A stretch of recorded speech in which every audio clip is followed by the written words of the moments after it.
right, well, good afternoon, everybody. Guten Tag. I appreciate all of you coming here today to join this panel. We have a great group of guests today to share some knowledge about the industry, the business, and the things that impact it. I hope all of you are off to a great start already, and I really appreciate that we have a full house today. And we will go through the panel discussion. We will have some room at the end for Q&A, and if for some reason your Q&A does not get answered, we'll go on outside afterwards and meet with you as well outside of the room to continue any Q&A conversations. So with that, I want to introduce today's panel presentation. This is Xsolla's State of the Industry, Enjoy the Game. And what we're going to do today is go over sort of three main topics. We're going to talk a little bit about the macroeconomy, or different macroeconomic conditions that impact, obviously the entire world, but specifically how is the macroeconomy impacting the business of games. And the idea there is you have something to take away that helps you to run your business or navigate through the games industry as it changes. And then we'll get into some of what's working, what's not working, and finally, what are some of the trends that we're watching in the near term, the next 6 to 12 months. Before we jump into all of that, though, I would like to introduce our panelists, or rather, ask them to introduce themselves. So I'll turn it over to Sharon. Thank you.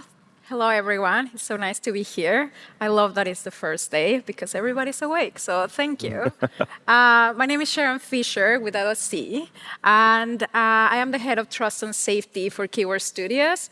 I started my career in gaming 15 years ago at Club Penguin, where all we wanted was to have kids playing online. Disney came to town. The rest is history. After that, just fell in love with community and making sure that everybody online will be safe and be able to actually share without fear of harassment. What a concept.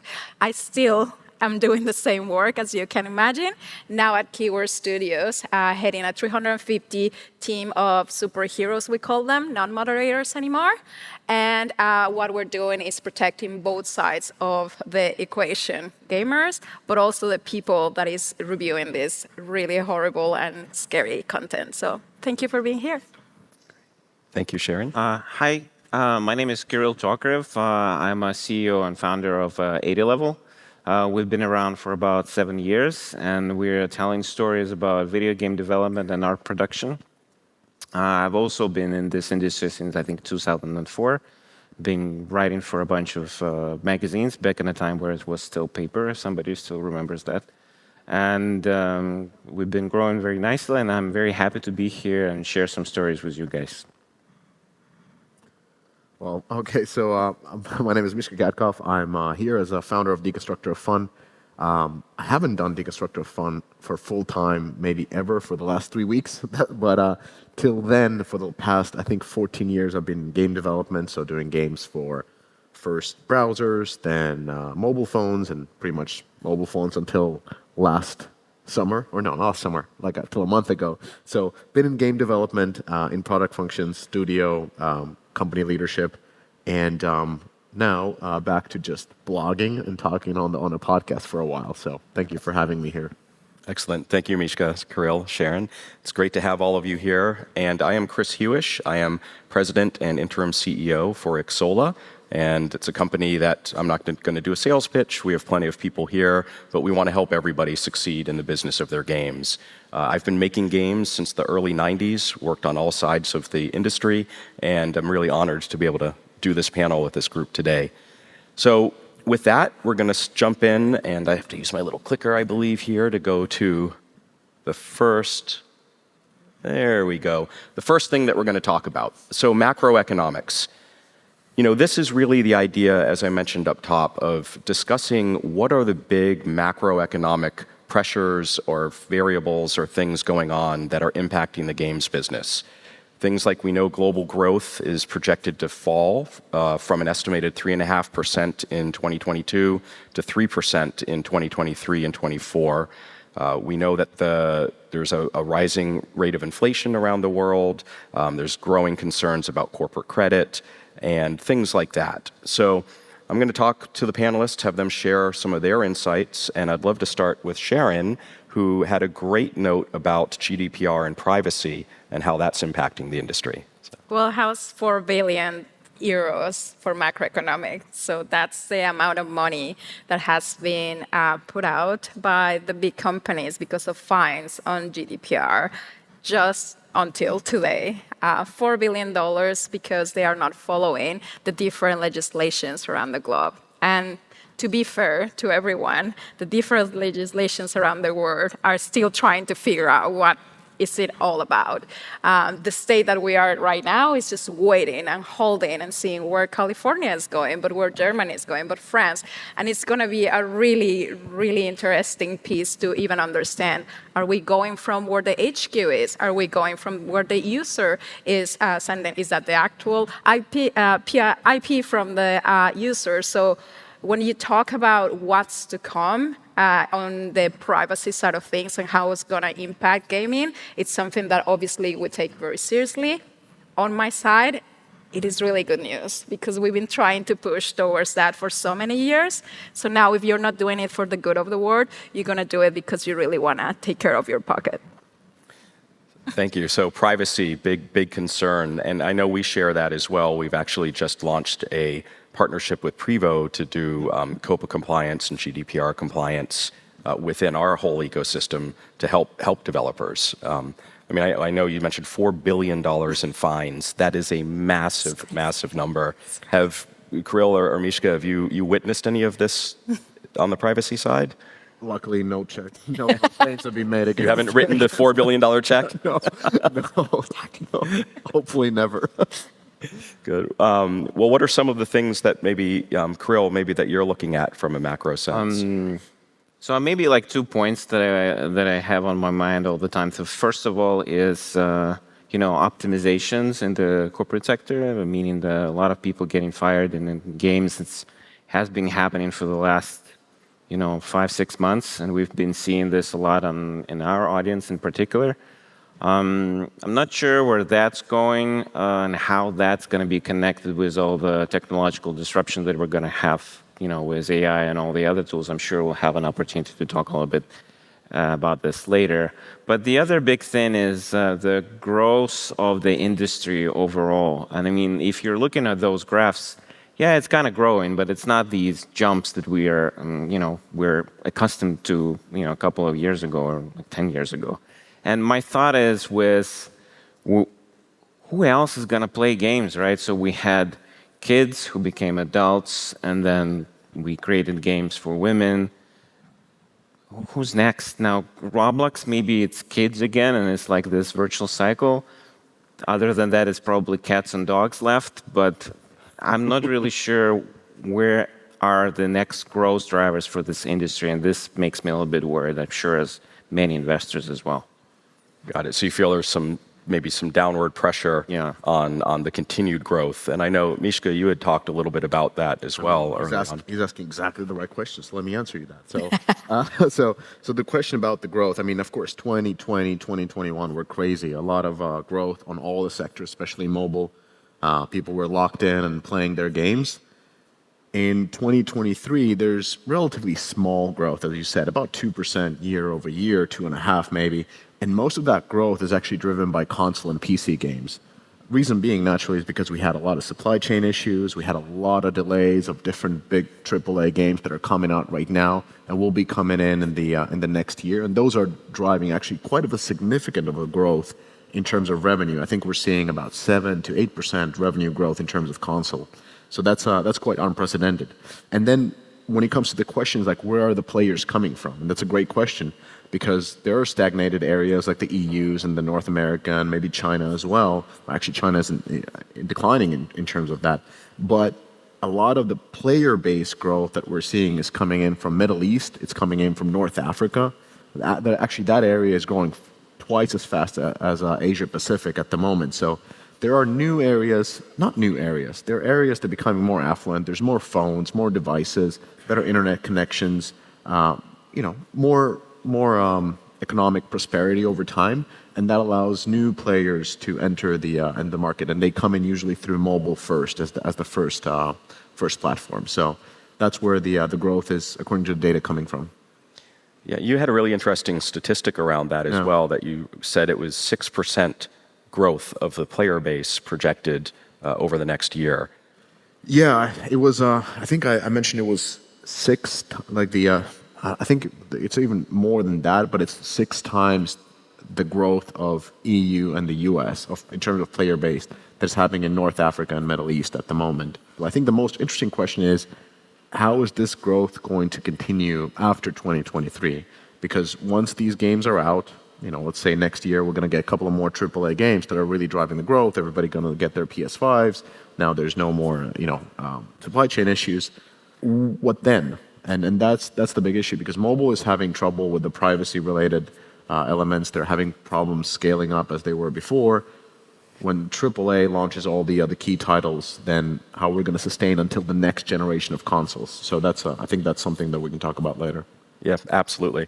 So I think to summarize some of the macroeconomic trends and pressures that have come up here, privacy is something absolutely everybody in the industry should be taking seriously. There's been a lot of fines. There's more regulations coming. So that is something that impacts the business. And it used to, I think, really just be the area of bigger companies that were thinking about it. But I would extract from this that perhaps even the smallest studios should at least be aware of what's going on in the privacy landscape. And there's a lot of companies out there that can help, and also on the content moderation and keeping a safe community and all of that. And then you talked about the continued growth in player base. I think from a macro sense, what I'm hearing is it's maybe not so much in the traditional tier 1 markets, but in new markets such as the Middle East, areas like India, that's right. That's a big one. So really exploring how do these new emerging markets impact your games business, and we could do a whole discussion around cultural content and all of that, but we won't today. So I think those seem to be a couple of big things, and then just to the question of where do new players come from, not just emerging markets, but there's that continuous sort of cycle of content. Like sometimes consoles are big, sometimes PC, mobile, so that creates a nice kind of cycle to go through with players. So moving on from the macro sense, see if I can actually work a clicker today properly. Oh no, I went too far. There we go. All right, so let's talk a little bit about what's working and what's not working beyond my inability to use a clicker. But this is something where we like to ask the panelists, over the past 6 months to a year, what have you seen actually work within the business of games? What either new business models or new genres or concepts or technologies? So Kirill, why don't we start with you? What have you been sort of seeing? I have a couple of points. I think the number one is definitely AI. And this is a very hot topic, especially in our community, because it's sort of like a substitute for a lot of work that people in this field have been doing, right? And if you're a concept artist, I'm sure you share the pain and so on. My look is a little bit more of an optimistic one. I feel like AI is going to be more regulated, and I do feel it's going to be used in video game production to a wide extent. Just as photogrammetry is used and all the other tools are used to build, graphics or visuals and so on. I'm sure AI is going to be a big part of this pipeline.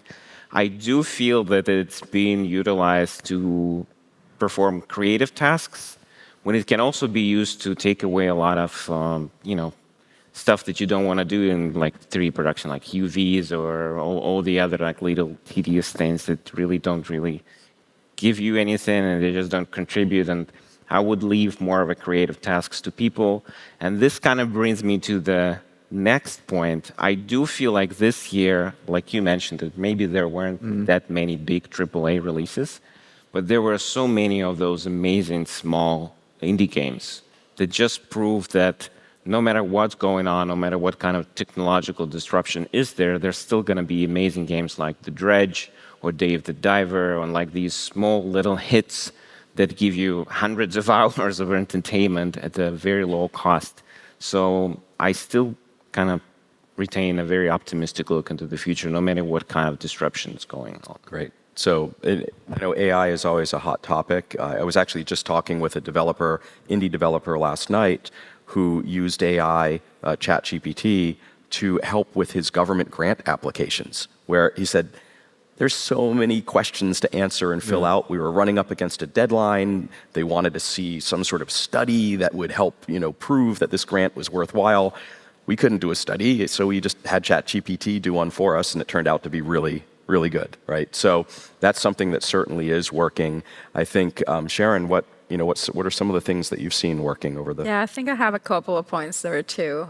First of all, the way that we're working now is changing because of the economic unknown that everybody feels that we are. So now we're seeing more teams coming to us, trying to hire us for projects, right? So the liability is not on the company, it's more on us. We obviously have the expertise. So that's a new thing that is changing for us.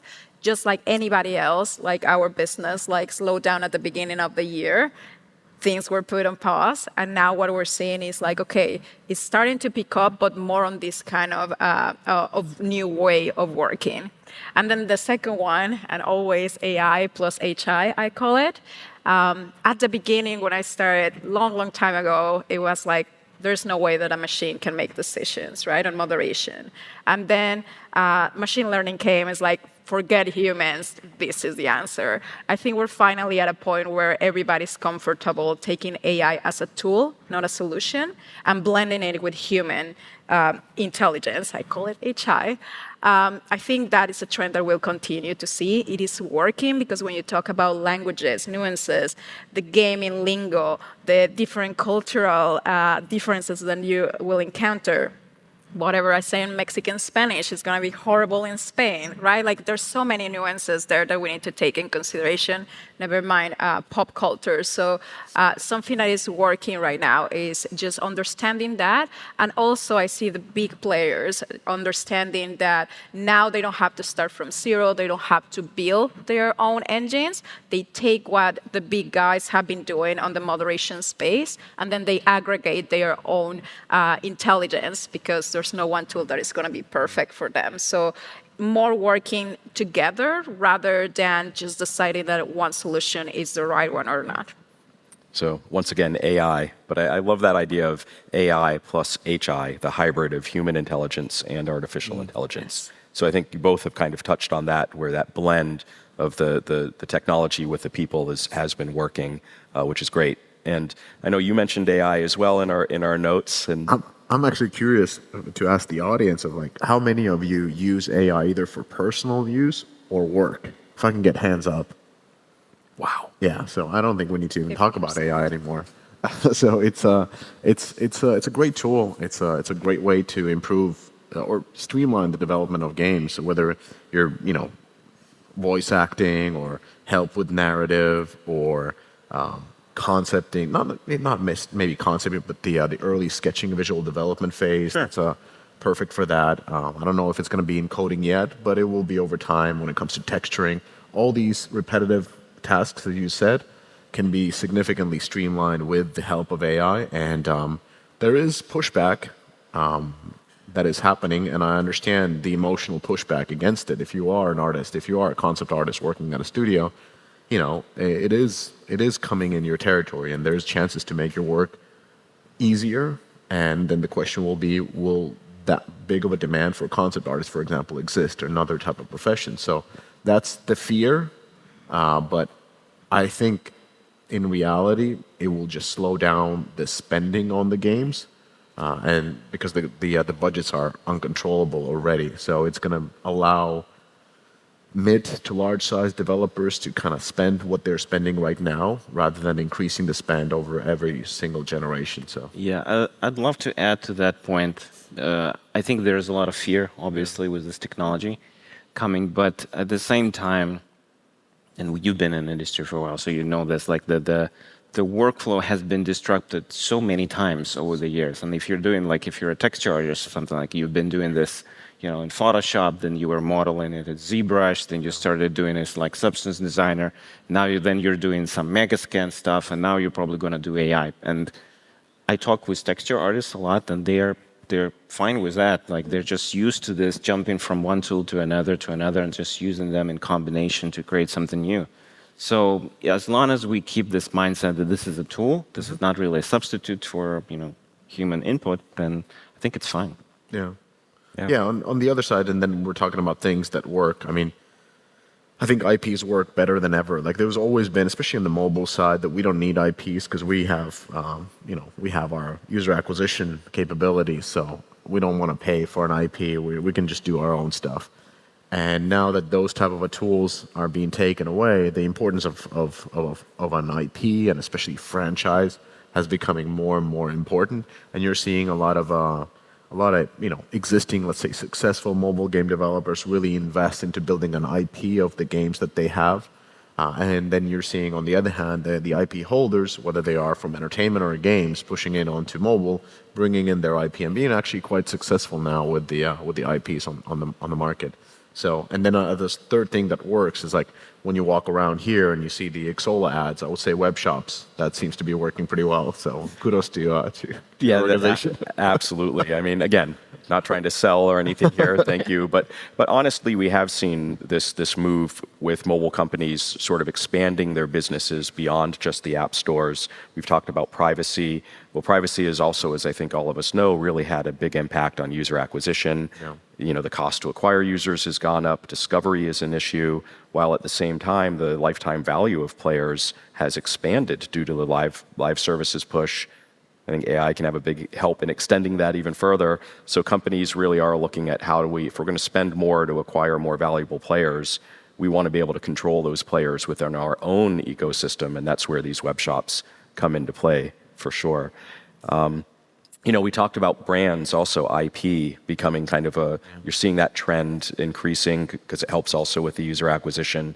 How does that come into play there must be a lot of safety concerns from brand holders, and when you get AI thrown into the mix to create rapid content that maybe isn't moderated all that well. What are you seeing on that front? I think it's for the good and the bad. Like the way that I see it is there's going to be, and please don't do it, there's going to be these models that are going to be really, really good at understanding users. And in my case, I can say I'm Mexican. They're going to know exactly how to hit where it hurts. And they're going to know exactly who I am. In the other hand, I am confident that this kind of technologies will also going to help us to reduce the curve of child abuse, terrorism. Like it's going to be utilized to bring kids back home that have been subtracted. Like there's the two sides there that I see as benefit and risk, but there's always the good of the world. So I know that people here will come up with the positives of it. I like the glass half full approach there, for sure. We're talking about things that are working or that we've seen working. What about the other side of that, things that are not working? And you touched upon the dangers of unmoderated content. But what else are you all out there watching? I know, Mishka, you had a few sort of juicy topics to dive into there. If they're juicy, I'd like to address the audience again and ask who's bullish about Web3. Any Web3, Tim, back there? Yep. Yeah. So I would say Web3 is not quite as exciting as it was a couple of years ago. I would say it's definitely not working compared to what we've been sold and the valuations and the money raised by these organizations, and then subsequential collapses of many of these trades and projects. Overall, it's been quite sad of a scene of a money grab and scams. So that I don't know how it's going to bounce back from that. It's just left a really bad taste in everybody's mouth. So Web3. Well, so on that, a counterpoint I'd love to explore with all of you. Yes, there was that big excitement around Web3. The excitement kind of cratered. But to be fair, we're only a couple of years into it. And when you look at any new technology or a new model, it usually takes a few years to bring it in something innovative and unique to the market. So is there some hope, or you think it's just completely... I think there are a few projects that make sense where that technology can be leveraged. Like when it comes to CCP's games, for example, where they would build a new Eve where the trading is made through blockchain technology, then it kind of makes sense. That is something that can go forward, but they're very far and few between. And what has happened is the hype has kind of hurt the realistic projects that have existed to a point where companies are even ashamed to say they're Web 3. They're calling them Web 2.5 and so forth. Like, it's quite sad. Yeah. And I don't mean that the people developing these projects were all bad. It's just like there were so many bad actors that just destroyed this for everybody, where we even have to change the name of what you're doing. So that's kind of like my take on Web 3. Absolutely, and we certainly took a cautious approach ourselves. We just recently signed a deal with Crypto.com to connect to a broader crypto ecosystem on the payment side. But to your point, we wanted to kind of see how that all played out, find who was a good actor, a bad actor, all of that. So what else? We've got Web3. I know that you had mentioned esports, perhaps. Yeah, I don't think esports is not working the way it was sold as it would be working, because the way it was portrayed in the media was like, this is the new NFL, this is the new MLB, this is the new FIFA. Like, these teams are going to be gigantic franchises. They're going to make gazillion of dollars. All these players are going to be superstars. Now, I'm not saying that esports is a bad thing, as I would have said as Web3. Like, there's plenty of fans and plenty of interesting content when it comes to Web3. The tournaments are amazing. I've been to them. Like, there's real demand for this stuff. But again, the hype and the investments that have gone into it are not materialized, and that kind of brings the whole thing down. So there was too much money in esports, and it has been sold as everything. It has been sold as a user acquisition channel. It has been sold as re-engagement. It has been sold as a business of its own, and all these things didn't materialize, where we can see that for Riot, it is a cost center. Like, it has never made money for Riot. And if Riot can't make money from it, who can? I mean, they have all the franchises for that, all the organizations. So it's a fantastic tool to bring your games to a next level where they become a phenomena. It's like almost a different way to build a franchise and an IP, but it's not what it's been sold. Yeah, so you're seeing the way esports has been playing out. It's more of a marketing tool than a business model. Yeah. Or let me rephrase that, a revenue model. Right? Yeah, or engagement tool. I don't know. It's like a thing of its own. It's a very interesting thing. Like, what would be Valorant without esports, or League of Legends without esports? It's like, it would be a totally different thing. So it is an important part for those games. But it's the teams that are playing them, and the business that it generates is not, worthy of the investments that were made in the beginning. Yeah. You kind of need to think about this as, it all works in cycles, right? I remember like 5 years ago, I've been in downtown Los Angeles, so there would be a huge event devoted to like VR. It's called VR or XR LA or something. You would go there, it would be a huge space, mostly empty. There would be a couple of very expensive booths, and you would walk around, and people with helmets would be running towards you, so try our game. And is VR over now? I think there are still companies that are making pretty big bets on this technology. I'm sure there are still companies who are making bets on esports and, Web3 and so on. But you said one thing there, that they look at esports as a user acquisition channel, and I feel like we do need to look at like where the users are. When you ask the people to raise their hands whether they were using AI, I think it's pretty clear where the users are, right? So if you ask the same question about esports, like, do you do competitive Dota? I'm sure there will be a lot of hands as well, but are you really that competitive? Probably not. Like, a lot of my friends from work also think they are competitive in Dota, but they're not. And you can go from one technology to another technology and think about how it influences the user. And I think what we need to think about is not just like another hypey thing where you pour a bunch of billions in, but think about the customer, like where the customer's, habits lie, like what do they want to do in the future? Is this Netflix that we're competing with? Is this, Fortnite or Roblox is going to be like the next metaverse or something? Like, so if you follow the user, you kind of like see where success leads. I don't know if this stat is true, but I think slap fighting has more viewers than esports. Oh my God. They have a lot. It's very TikTokable. That is very TikTokable, for sure. So and kind of like the last part. Wait a minute, I said all three. I said esports. Oh yeah, last part. Yeah. Third thing that's not working. So first one was Web3. Second one was esports, as it has been sold to us. Not that it's not working per se. And I would say the third one that I see being kind of like the most challenging is remote work for new game development. Not per se remote work doesn't work, but there's been a lot of delayed titles. There's been a lot of challenges with all kinds of tech companies with fully remote setup, and now everything is going towards hybrid. So I think the kind of like the proof is in the pudding that for majority of companies, I know there are a few that are very good for the remote work, but for majority of the companies, fully remote setup doesn't work. Do we have any experience that's there? That's an excellent point. I'm sure if you put something like that on 80 level, you'll have a lot of comments in that development section. So, so first of all, I think remote work is here to stay. It's not that you're suddenly gonna go and ask people to come back to the office like a lot of corporations do. I think there's gonna be a lot of friction in that. I do feel like this is super beneficial for the creators, like for people who are, working at home.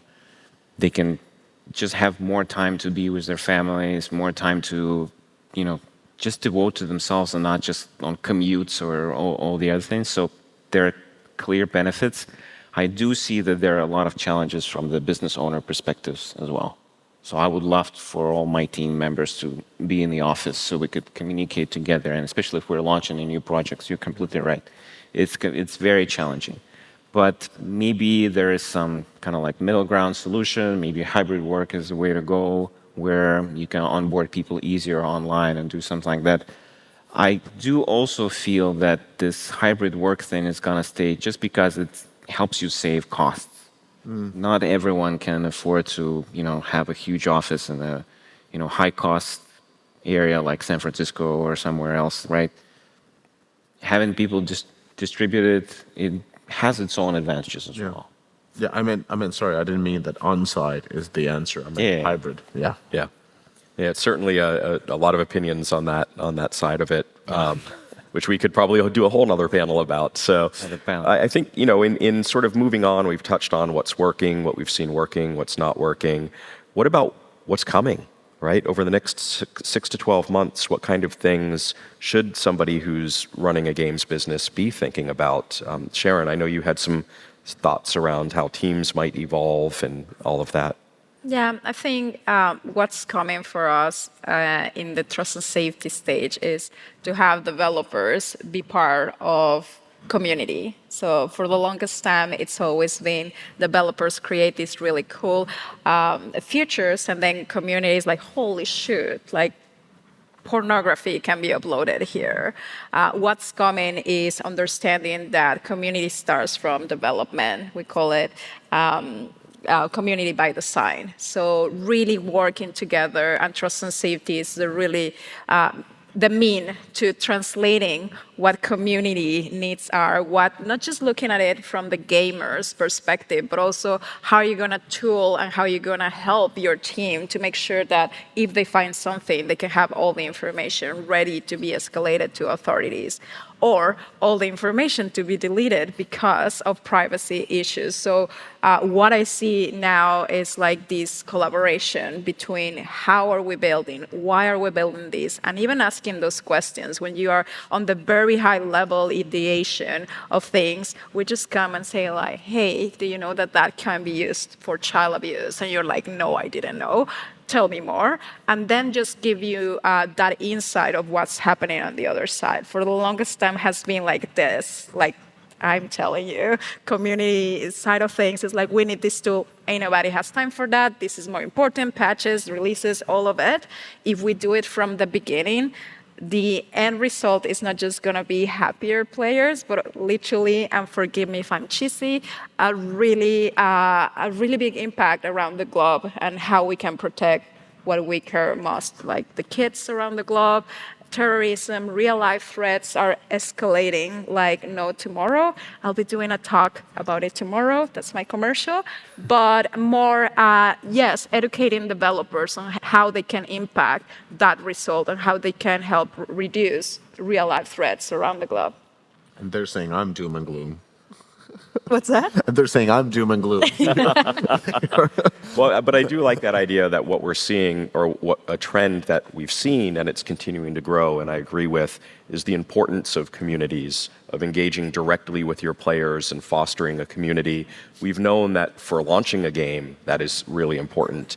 And I hadn't really thought about, to your point, that as you get more sort of your own community, the importance of making sure that's a safe community and it's proper, it's a good safe haven for people to go to and engage with, and that is a responsibility that we take on when we build a community, right? Yeah, I think communities and safety has always been said, like seen as like don't swear, or how many subversive ways you can say the F word, right?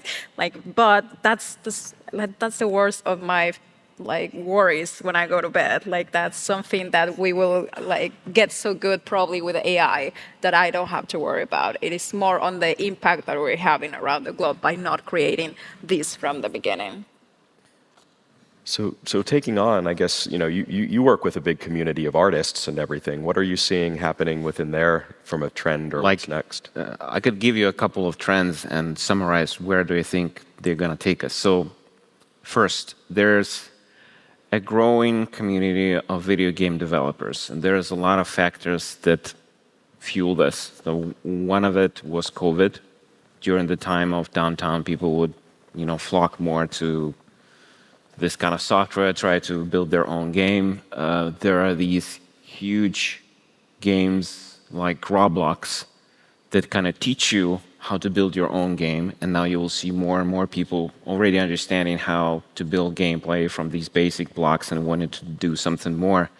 And the third trend, and we together, I think we're great illustrations of that information and game development is much more accessible now. And I've been doing this for a long time, and when I was doing my first job assignments, it was incredibly hard to find, how does Sony do animation, or how does, EA work on their titles? There was nothing there. All the technology was proprietary. It's very closed off.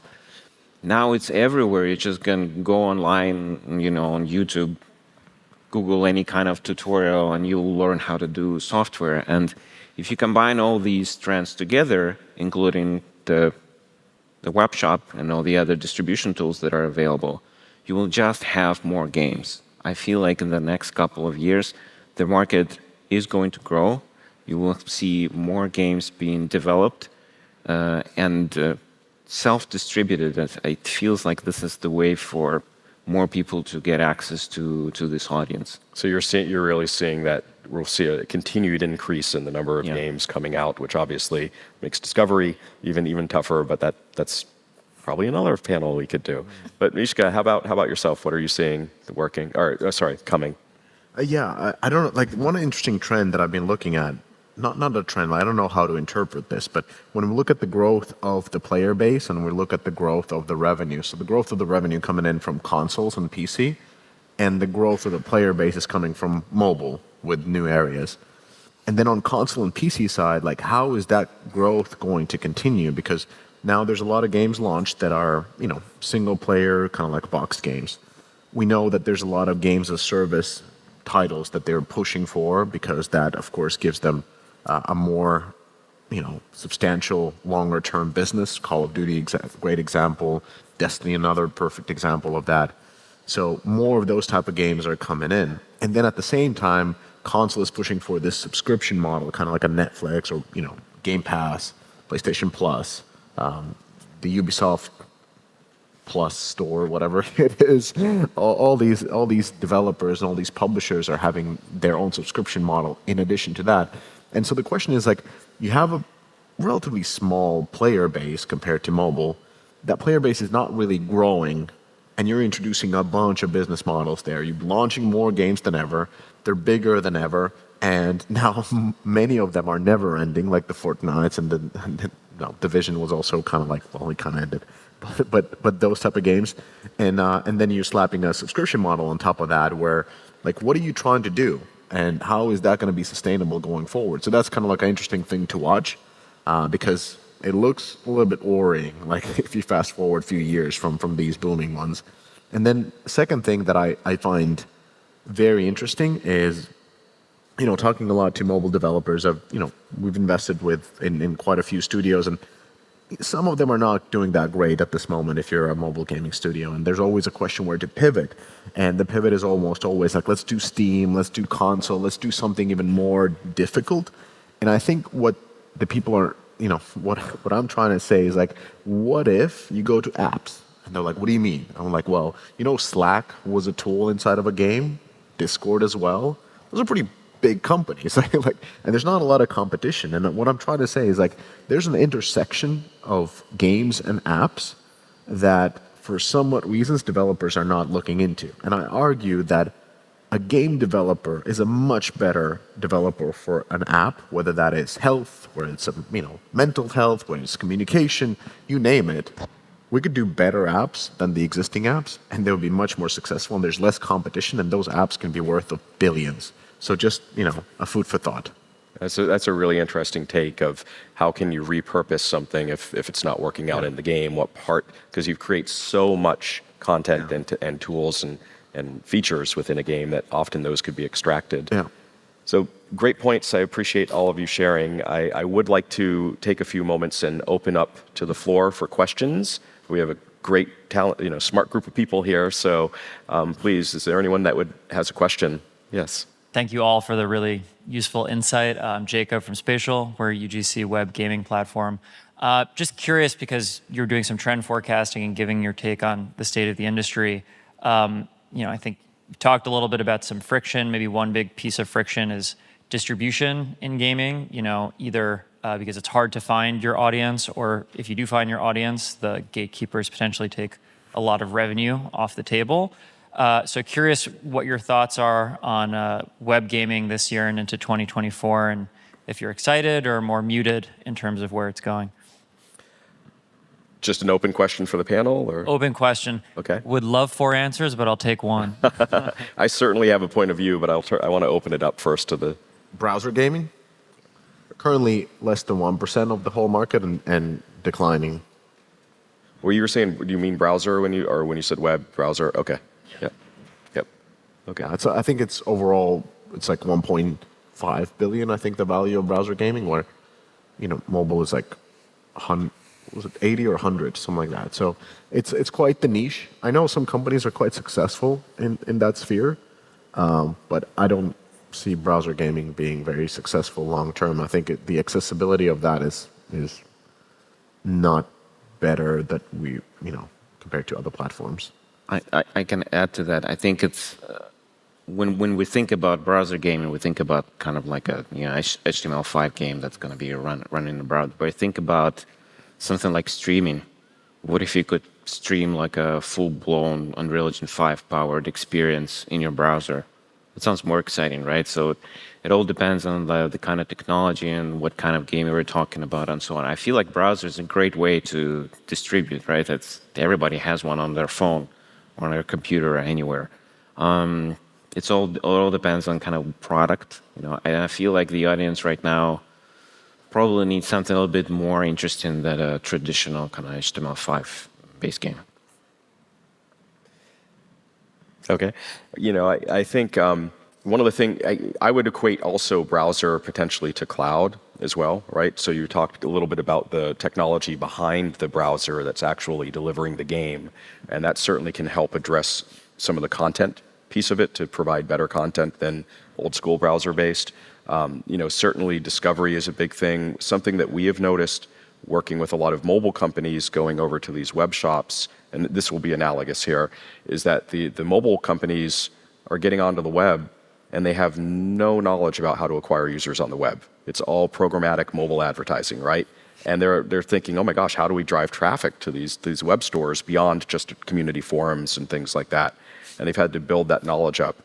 I think there is a parallel when it comes to a browser gaming or web gaming, where often companies, and they tend to be smaller companies, so I understand resources are sometimes an issue, but they might make a great bit of content on the browser, but they really don't know how to drive users efficiently to the browser. And there's a lot you can do with online web-based advertising to link straight into a browser experience, things like that. So, I think I'm probably a little more optimistic about it. And when I look at where cloud gaming is coming, how that could play into it, especially in emerging markets. I think there's opportunity, but I think it needs to have that marketing piece of how do you actually drive people to it to really, maximize the chances. Do we have any other questions for the panel? You're welcome. Thank you. Hi. My question would be, since you also talked about AI and new work a bit with remote working, my hot take would be we are shifting towards a 4-day work week model because AI is pushing us 20% forward and makes us more productive. What would be your take on that? I'd say developing markets would be happy if we work only 4 days a week. I remember, so I'll just give this example. I was on the bus and I just overheard, like it was a gaming event and there's a bunch of executives and from around the world. And in the back of the bus, the Indian executive was telling the American executive, like, you don't, like these Europeans, they're talking about they're going to work 4 days a week. We are going to go work 6 days a week just to beat them. Like that's how they're viewing it. And they're seeing it as a, we could say that we work smarter, but there's going to be people that work harder, and then we will have to start working harder too. That's how it goes. They have the AI tools as well.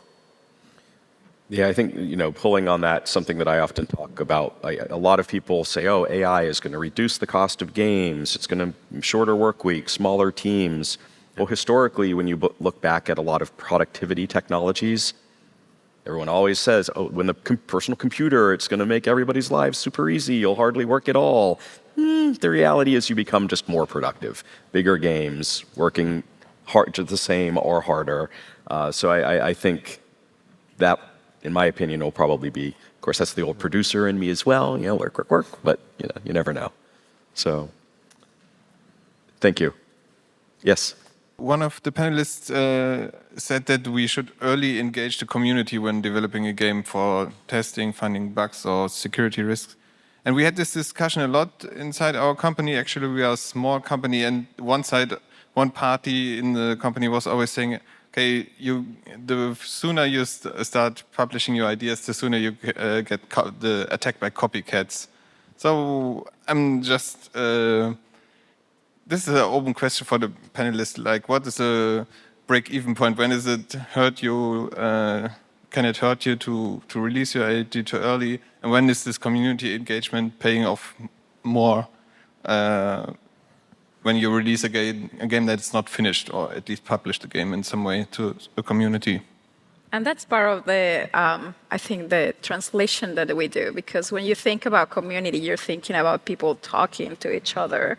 But when you're developing a title, that's when you want the feedback the most, right? So how early do you want to build that community? It's right there. You want to start creating fans. You want to start listening that this word is like ridiculous because blah, blah, blah, blah. That's why community at the beginning is so important. These are the people that, number one, are going to put your name either on top or at the bottom. That communication that developers get, that feedback that they get from the beginning is so key for the success of the game, right? Like the development, the decision making, for marketing even, to know what to push, when to push it. So that's why we go so much about it. Community is not just about chattering. It benefits the whole organization in different levels, even QA, right? Like something is broken, guess what? Who's going to tell you? These people from the get-go. So I think the extent that we come and work with community changes. At the beginning, it's going to be very high level. Make sure that interactions are clean, right? And you don't become this toxic game from the get-go. Make sure that you have a way to listening and responding to your very early adopters, so you can start building trust. You can start building based on their ideas. So you might not need a community manager until you're live, right? Like, and that's where you put a little bit more of effort, or more effort rather, on managing the community. But from the get-go, even one of you developers can be in touch with the community, and the benefit that comes out of it is like literally break it or make it even. I want to add a little bit. So I think we really, in video game industry, we need to kind of embrace the Silicon Valley approach on the testing. I had a conversation with Red Hook Games in March in San Francisco. And Red Hook Games is a company that developed Darkest Dungeon 2. And as I was talking with them, well, one of the founders is an MBA, so that was kind of like clear from that. He did tests after tests. So his first test was, let's do a trailer. And if the trailer is successful and there is some traction and some good comments, then we'll do a Kickstarter.